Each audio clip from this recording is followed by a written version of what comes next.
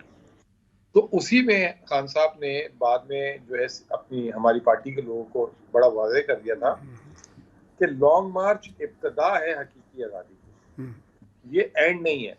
اور یہ یہاں سے ہم اپنی جو ہماری ڈیمانڈز کہہ لیں، یا جو ہم ایک اس سسٹم میں جو چیزیں چاہتے ہیں کہ وہ چیزیں چینج ہو، مطلب انصاف سے ریلیٹڈ باتیں تھیں، یہ جو سارا کچھ کرتے رہے، یہ ریجیم چینج سارا کچھ، تو یہ اس کی ابتدا ہے. تو یہ انہوں نے پارٹی کے ممبران کو پہلے دن ہی بول دیا تھا کہ لانگ مارچ کو آپ یہ نہیں سمجھیں کہ اس کے مقاصد، مطلب اس کے آخر میں وہ تمام مقاصد حاصل ہو جائیں گے جو ہم ڈیمانڈ کر رہے ہیں. لیکن مزمل صاحب یہ جو حقیقی آزادی کی بات ہے نا، یہ آپ تو بہت پڑھے لکھے شخص ہیں، یہ ایک ایبسٹریکٹ بات ہے، افسانوی بات ہے. اس کا کوئی وجود نہیں ہے کہ فلاں جگہ پہ آزادی جو ہے وہ چھپا کے رکھی ہوئی ہے، ہم نے چھیننی ہے.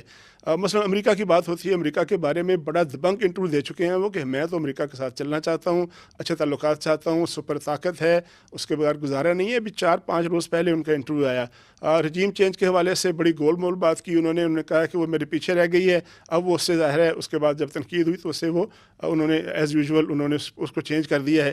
تو یہ حقیقی آزادی کا کنسیپٹ کیا ہے، اور وہ لینا کس سے چاہتے ہیں؟ مثلا کس نے، میں یہ کہوں کہ آپ کے پاس جو حقیقی آزادی ہے آپ کی، وہ کس نے چھپائی ہوئی ہے، تو وہ کون ہوگا جس سے جا کے ہم نے لینی ہے؟ میں آپ کو میں تھوڑی سی اس میں وضاحت کر دوں، تھوڑی سی اس میں کلیئرٹی لے آؤں. عمران خان نے 55 جلسے کیے ہیں اپنی حکومت سے نکلنے کے بعد سے لے کر اب تک. جی جی.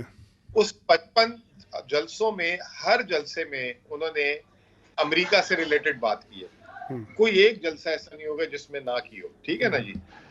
ہر اس ایک جلسے میں انہوں نے یہ کہا کہ میرے کو کوئی امریکہ سے دشمنی نہیں کرنی, مجھے کوئی امریکہ سے لڑائی نہیں کرنی. اس میں ساتھ انہوں نے یہ بھی واضح کیا کہ صرف میں ایک چیز مانگتا ہوں کہ آپ ہمیں ڈکٹیٹ نہیں کریں کہ ہم تیل کس سے لیں, ہمارے ملک میں کون وزیر اعظم لگے, ہمارے ملک میں کون جو ہے آرمی چیف لگے, ہمارا ملک آپ کو اڈے نہیں دے, یہ فیصلے ہمارے ہیں. یہ عمران خان کا امریکہ سے مطالبہ ہے. باقی ورکنگ ریلیشن شپ, اکنامک ریلیشن شپ, اس پہ کوئی مطلب کوئی دو رائے نہیں ہے. اور آپ 55 جلسوں میں اٹھا لیں, یہ آپ کہہ رہے ہیں کہ ابھی نئی بات کہیے, یہ 55 کے 55 جلسوں میں کی. نمبر ایک, حقیقی آزادی سے کیا مراد ہے؟ حقیقی آزادی سے خدا نہ خواستہ یہ مراد نہیں ہے کہ جی آج جو ہماری جو اسٹیٹ ہے اس اسٹیٹ کا نام تبدیل ہو کر کوئی ایک نئی اسٹیٹ بنے, یا اس اسٹیٹ کے اندر کوئی نئی اسٹیٹ کی جسے کہتے ہیں وجود آئے جیسے 1947 میں آیا تھا.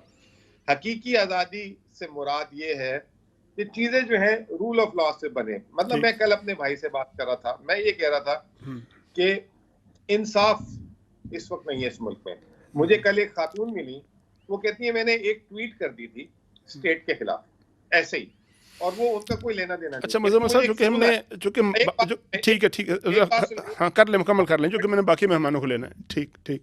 ایک بات, انہوں نے کہا مجھے ایک فون آیا اور اس میں انہوں نے کہا یہ آپ نے ٹویٹ کی ہے, اس کو آپ ہٹا لیں ورنہ ہم کیا کریں گے کہ آپ پہ نا مقدمہ بنوا دیں گے, کسی کا آپ لون کی گارنٹر تھی اور ایف آئی اے آپ سے بات کرے گا. ٹھیک ٹھیک. تو یہ دیکھیں کسی کو یعنی آپ چاہتے ہیں کہ رول آف لا جو ہے نا اس کا کنسیپٹ ہے آپ کا حقیقی آزادی کا. ذرا آگے بڑھتے ہیں, قادر مندو خیل صاحب بھی جانا چاہیے, لیکن اس سے پہلے ایک فکرہ کہ آپ کے دور میں جب آپ کی حکومت تھی تو بہت سے جرنلسٹوں کے پروگرام بند کر دیے گئے جب انہوں نے اپنی بات کرنے کی کوشش کی. تو پھر وہ قانون کے مطابق تو نہیں تھا نا, وہ نام سب کو پتہ ہے کون کون سے جرنلسٹ تھے.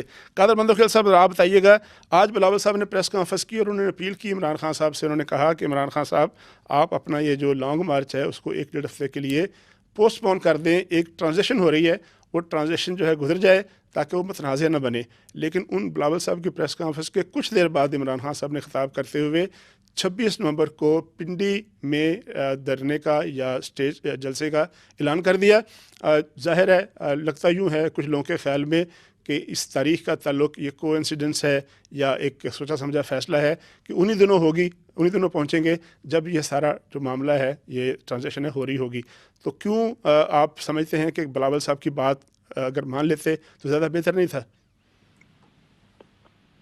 دیکھیے مجھے تو خود سمجھ میں نہیں آ رہی کہ یہ شخص اپنے چاہتا کیا ہے, اور اس شخص کا اپنا بھی کوئی بھروسہ نہیں ہے. وہ صبح ایک بات کرتا ہے, شام میں دوسری کر لیتے ہیں. ٹھیک ہے, میں ٹیلی فون لائن پہ ہوں, جو طریقے انصاف کی تعریف اور تفصیل بتا رہے تھے. یہ کون صاحب ہے؟ مزمل اسلم صاحب ہیں. جی مزمل اسلم صاحب ماہر معیشت ہیں, ترجمان بھی تھے وزارت خزانہ کے ماضی میں. اچھا ٹھیک ہے, آپ مجھے بتاؤ. بڑی خوبصورتی سے انہوں نے کہا کہ وہ امریکہ سے تعلقات چاہتے ہیں, ہمیں ڈکٹیٹ نہ کرے, بس اتنی چاہتا ہے. کیا آپ بھول گئے کہ انہوں نے کہا کہ امریکہ نے ہمارے ملک میں سازش کی ہے؟ کیا آپ بھول گئے کہ امریکہ نے اب پیسوں کے بیگ بھیجے میری حکومت کو ختم کرنے کے لیے؟ کیا آپ بھول گئے کہ آپ کے لوگ امریکہ مرد آباد نعرے لگا رہے تھے؟ پھر اس کے بعد انہوں نے یہ کہا کہ مجھے آرمی چیف سے کوئی وہ نہیں ہے, میں سے دستبردار ہوتا ہوں. ٹھیک ہے, یہ بھی نیوز کل پرسوں ہے. تو میرا سوال یہ ہے کہ یہ ہوتا کون ہے دستبردار اور دعوے دار کا؟ کیونکہ ان کی اپنی حکومت. وہ کہتے ہیں کہ میں پاکستان کی سب سے بڑی مقبول جماعت کا سربراہ ہوں, لہٰذا میرا رائٹ ہے کہ میں اپنی اوپینین رکھوں, اور اس میں کوئی بہت زیادہ چیلنجیبل بات بھی نہیں ہے. عمران خان کی مقبولیت سے کسی کو کوئی انکار نہیں کرتا. دیکھو, مقبول پاکستان میں بہت اچھے گلوکار بھی بڑے مقبول ہوتے ہیں. تو کیا کرے, اس کو آرمی چیف کا اختیار اس کو دیا جائے. ٹھیک ہے نا, مقبول سے مراد کیا ہے؟ جو آئین میں لکھا ہوا ہے اس پہ چلیں گے, یا جو ایک شخص مقبول ہو گیا تو اس کو اختیار دیا جائے؟ اور یہ قانون بھی انہی کے دور میں انہی کے تجویز کنندہ ہے. 2019 میں جو ایکٹ بن چکا ہے, اس کے بعد 2010 کا آرمی ایکٹ کے امینڈمنٹ کے 1952 کا, اس میں محترم عمران نیازی صاحب نے یہ شک ڈالا ہے کہ آرمی چیف کا ایکسٹینشن اور اپائنٹمنٹ جو ہے نا وہ